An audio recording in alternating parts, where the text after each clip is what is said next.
20 फरवरी 2026 class 10th सामाजिक विज्ञान का पेपर है। अगर सामाजिक विज्ञान में आप 20 MCQ प्रश्न आपके होंगे, 20 MCQ यानी ऑब्जेक्टिव प्रश्न में से 20 अगर करना चाहते हो सही, तो आप इस वीडियो को पूरा देखें।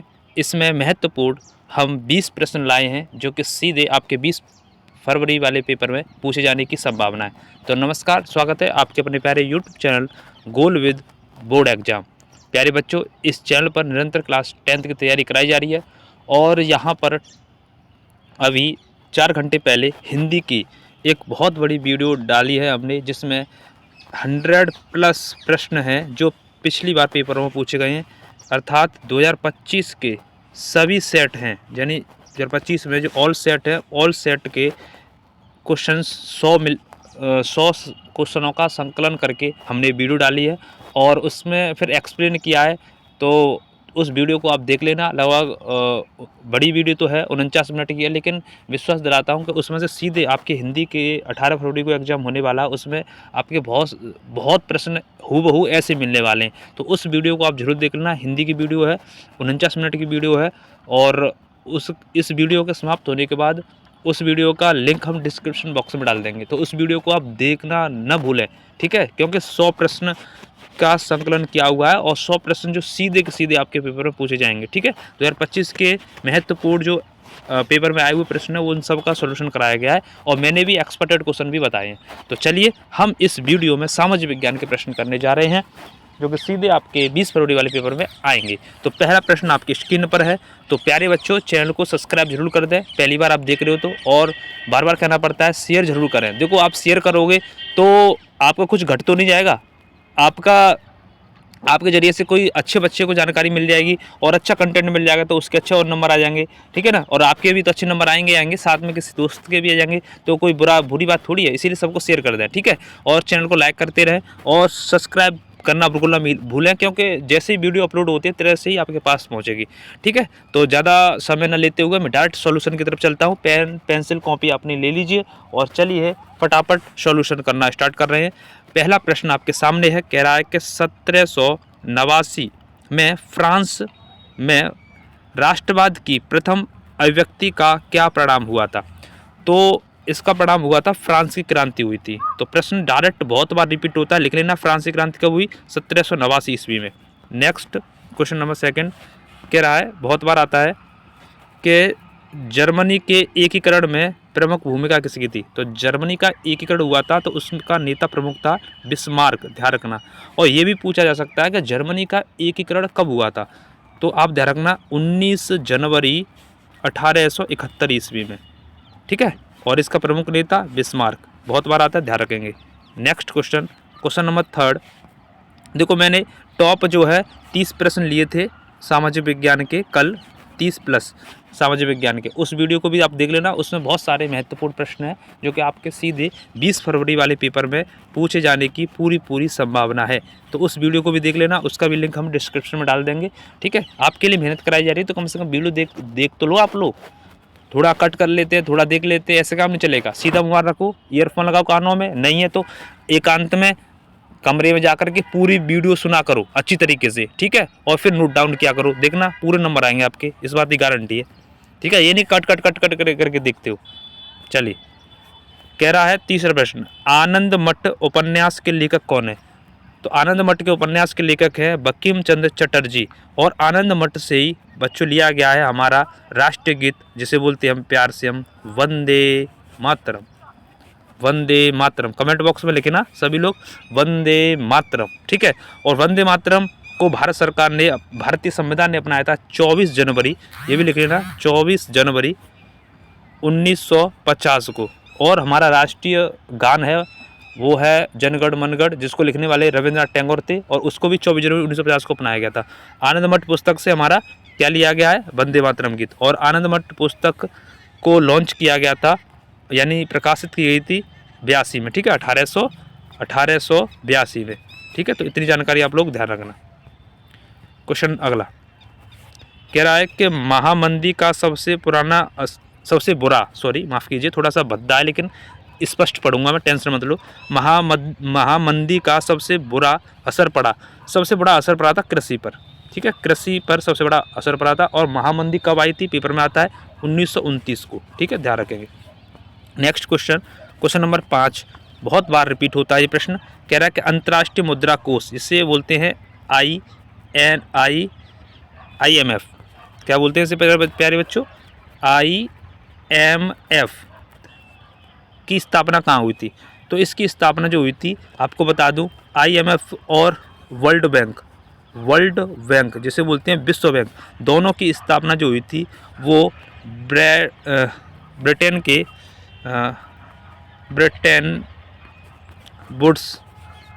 ब्रिटेन वुड्स के घोषणा पत्र के जरिए से 1944 ईस्वी में हुई थी, ठीक है, कहाँ पर, अमेरिका में, ठीक है, अमेरिका में। और इसका मुख्यालय जो है अंतर्राष्ट्रीय मुद्रा कोष और वर्ल्ड बैंक का, वो वाशिंगटन DC में, याद लिख लेना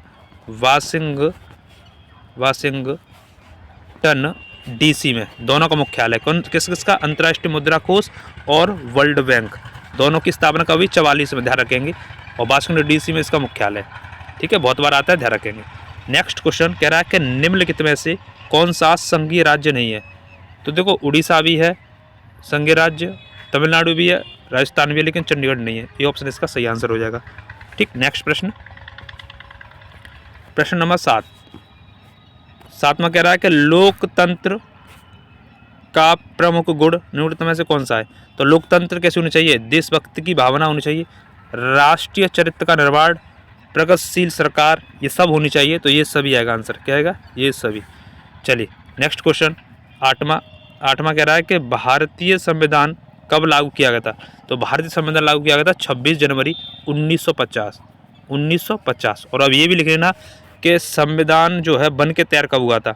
संविधान बन के तैयार हुआ था वो 26 नवंबर 1949 को, या इसी को बोलते हैं संविधान का एकीकरण।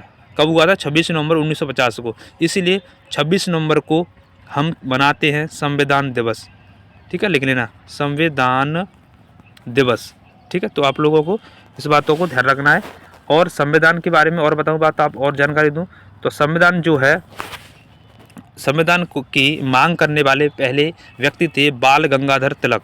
और संविधान का जो जनक कहा जाता है, संविधान का जनक कहा जाता है वो डॉक्टर भीमराव अंबेडकर को कहा जाता है, ठीक है, संविधान का जनक। और संविधान बनने में समय लगा था 2 वर्ष 11 माह 18 दिन, 2 वर्ष 11 माह और 18 दिन। तो इतनी बातें आप संविधान के बारे में ध्यान रख सकते हो, पेपर में पूछा जा सकता है। चलिए, और संविधान हमारे में कितने अध्याय थे मूल संविधान में? तो मूल संविधान में हमारे अध्याय थे वो तो प्यारे बच्चों 22, ठीक है, और 8 अनुसूची थी, लेकिन अब 12 अनुसूची हैं और 395 अनुच्छेद है। चलिए नेक्स्ट क्वेश्चन चलते हैं। 9वां कह रहा है कि भारतीय संविधान में भाषाओं को किस अनुसूची में शामिल किया गया? तो देखो अनुसूची बताई थी 395 है, सॉरी माफ़ कीजिए, वो अनुच्छेद है 395। अनुसूची मूल संविधान में 8 थी और अब वर्तमान संविधान में अनुसूची की संख्या है 12। तो 12 अनुसूचियों में कौन से में भाषा के बारे में बताया गया है? तो 8वीं अनुसूची में, ध्यान रखना 8वीं अनुसूची में संविधान सभा में संविधान सभा के द्वारा 22 भाषाओं को मान्यता दी गई है। ध्यान रखना कितनी भाषाओं को? 22 भाषाओं को। और 22 भाषा में एक हिंदी भी है। क्या है? हिंदी भी जो हमारी जो है इसमें शामिल की गई है। और हिंदी हमारी क्या है? राजभाषा है। क्या है बच्चा? राजभाषा। और इससे राजभाषा का दर्जा कब मिला था? तो ध्यान रखना 14 सितंबर 1949 को। इसीलिए 14 सितंबर को हम राष्ट्रीय हिंदी दिवस मनाते हैं, ठीक है, ये भी आप लिख लेना। नेक्स्ट क्वेश्चन, क्वेश्चन नंबर 10 कह रहा है कि निम्नलिखित में से कौन सा विषय राज्य सूची से संबंधित नहीं है? तो देखो राज्य सूची से पुलिस संबंधित नहीं है, डी ऑप्शन सी हो जाएगा। नेक्स्ट क्वेश्चन 11वां कह रहा है कि रबी की फसलों के बोने का समय क्या है? तो रबी की फसलें जो बोई जाती हैं वो अक्टूबर और नवंबर में बोई जाती हैं। और काटी कब जाती हैं? तो मार्च और अप्रैल में, मार्च अप्रैल, ठीक है। इसके अलावा आप ध्यान रखना है कि खरीफ की फसल जो है वो जून और जुलाई में बोई जाती है। खरीफ जून और जुलाई में बोई जाती है और काटी जाती है ये जो है सितंबर अक्टूबर में। और मार्च और मई में जो है जायद की बोई जाती है। ठीक है, तो तीनों को बता दिया, ध्यान रखना। क्वेश्चन नंबर अगला 12वां कह रहा है कि निम्नलिखित में से कौन सा ऊर्जा का खनिज नहीं है। तो देखो कोयला भी है, प्राकृतिक गैस, लोहेस्क, यूरेनियम नहीं है, डी ऑप्शन। अगला प्रश्न, कृषि का आर्थिक क्षेत्र है, कृषि किस क्षेत्र में आती है। तो बहुत बार बताया, कृषि जो है और पशुपालन दोनों आर्थिक क्षेत्र में आते हैं, सॉरी प्राथमिक क्षेत्र में आते हैं। कौन से में? प्राथमिक क्षेत्र। कृषि जो है प्राथमिक क्षेत्र होती है और पशुपालन भी प्राथमिक क्षेत्र में। द्वितीय क्षेत्र में क्या आता है? कारखाने आते हैं, कारखाने। ठीक है, और तृतीय क्षेत्र में आती हैं सेवाएं, लिख लेना, सेवाएं। सेवाएं जैसे शिक्षा हो गई, शिक्षा सेवा हो गई, जैसे आपको पढ़ा के हम शिक्षा एक सेवा दे रहे हैं। और बैंकिंग हो गई, बैंकिंग हो गई, और इसके बाद में स्वास्थ्य हो गया। ठीक है, तो तीनों लिख लेना। प्राथमिक क्षेत्र में कृषि पशुपालन, द्वितीय में कारखाना, और तृतीय में सेवाएं आती हैं, शिक्षा, बैंकिंग और स्वास्थ्य। ठीक है, वीडियो अच्छा लग रहा हो तो शेयर जरूर करें सभी को, और चैनल को सब्सक्राइब नहीं किया अभी तो चैनल को सब्सक्राइब जरूर कर लीजिए। नेक्स्ट प्रश्न 14वां कह रहा है कि निम्न में से गैर परंपरागत ऊर्जा का साधन है।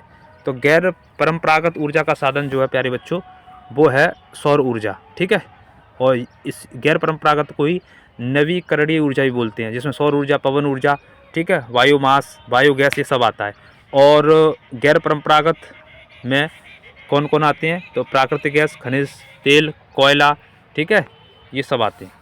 तो इसमें कह रहा है कि गैर परंपरागत कौन, सॉरी परंपरागत में, माफ़ कीजिए, परंपरागत में प्राकृतिक गैस, खनिज और कोयला आते हैं, और गैर परंपरागत में सौर ऊर्जा, पवन ऊर्जा, बायोगैस, ये सब चीज़ आती हैं। ठीक है, तो आप लोगों को ध्यान में रखना है। Question number